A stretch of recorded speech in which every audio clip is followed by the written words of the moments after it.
అందరికీ నమస్కారం. పులి ఏడున్నా పులేనబ్బా, సింహం ఏడున్నా సింహమే. తాడిపత్రిలో ఉన్న ఎర్రగొండపాలెంలో ఉన్న పెద్దారెడ్డి ఈరోజు ఎర్రగొండపాలెం వచ్చినటువంటి పెద్దారెడ్డి ఆ ప్రసంగంలో కూడా ఎమ్మెల్యే తాడిపత్రి చంద్రశేఖర్ గురించి కూడా ప్రత్యేకంగా మాట్లాడటం జరిగింది.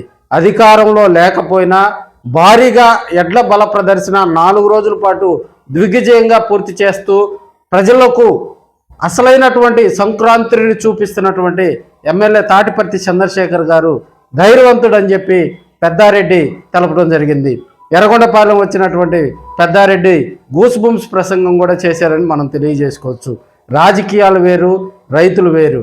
రైతుల పక్షాన నిలబడుతూ అసలైనటువంటి సంక్రాంతిని ఎర్రగొండపాలెం ప్రజలకు పరిచయం చేస్తున్న ఎమ్మెల్యే తాటిపర్తి చంద్రశేఖర్ గారికి రాబోయే రోజుల్లో కూడా అత్యధిక మెజార్టీతో గెలిపించుకోవాల్సినటువంటి బాధ్యత మనందరిపై ఉందని మరి తాటిపర్తి చంద్రశేఖర్ గారి గురించి కూడా పెద్దారెడ్డి తెలపడం జరిగింది.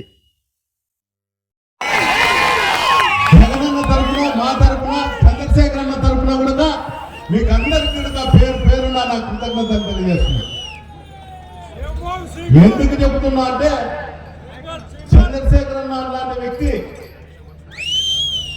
ఈ ప్రాంతంలో ఉండడం కూడా మనం అదృష్టం చేసింది. ఎందుకంటే ఒంగోలు జాతి ఎద్దులు కానీ ఈ బండలాల కార్యక్రమాలు కానీ చాలా అంతరించిపోయే సమయంలో ఎక్కడో ఒకరు ఈ ఎద్దుల పోటీలు పెట్టుకుంటూ ఇంతకుముందు ఎద్దుల పోటీ పెడితే ఎంత దూరం లాగుంటే అంత దూరం తొలతరేసేవాళ్ళు. అదంతా పోయి ఇప్పుడు ప్రజలకు అందుబాటులో ప్రజలు చూసే విధంగా కోటి పందెం అని ఇటుంటే అది కొంతలేసి ఈ కోటి పందెం కార్యక్రమం ఉన్న ప్రజలకు అందరికీ కూడా అందుబాటులో ఉండే విధంగా ఇక్కడ పెట్టడం జరిగింది.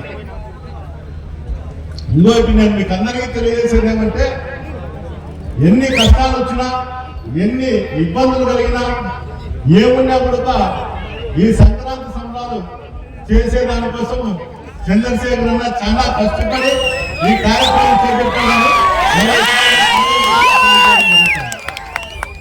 ఎందుకు చెప్తున్నా అంటే నేను ఇక్కడికి వచ్చినాక చాలా మందిని అడిగినా ఏమే ఈ ప్రాంతంలో పర్మిషన్లు ఇస్తారా వైఎస్ఆర్ పార్టీ వాళ్ళ కూడా కానీ అంటే అందరూ ఆశ్చర్యపోయినారు.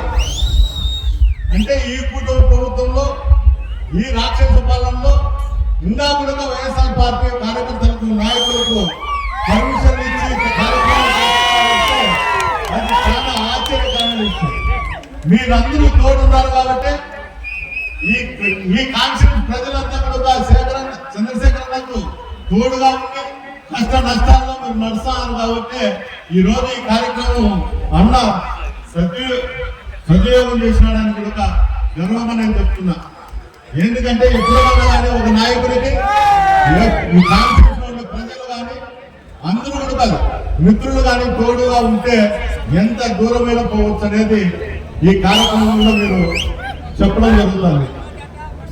ముఖ్యంగా చంద్రశేఖర్ అన్నకు ఎన్ని ఇబ్బందులు వచ్చినా ఎక్కడ వచ్చినా కూడా జగనన్నతో పాటు మా సహాయ సహకారాలు కూడా ఎప్పుడు ఈ అవకాశం ఇచ్చినటువంటి మీకు అందరికీ కూడా శిరసు వంచి పాదవందనలు తెలియజేస్తారు.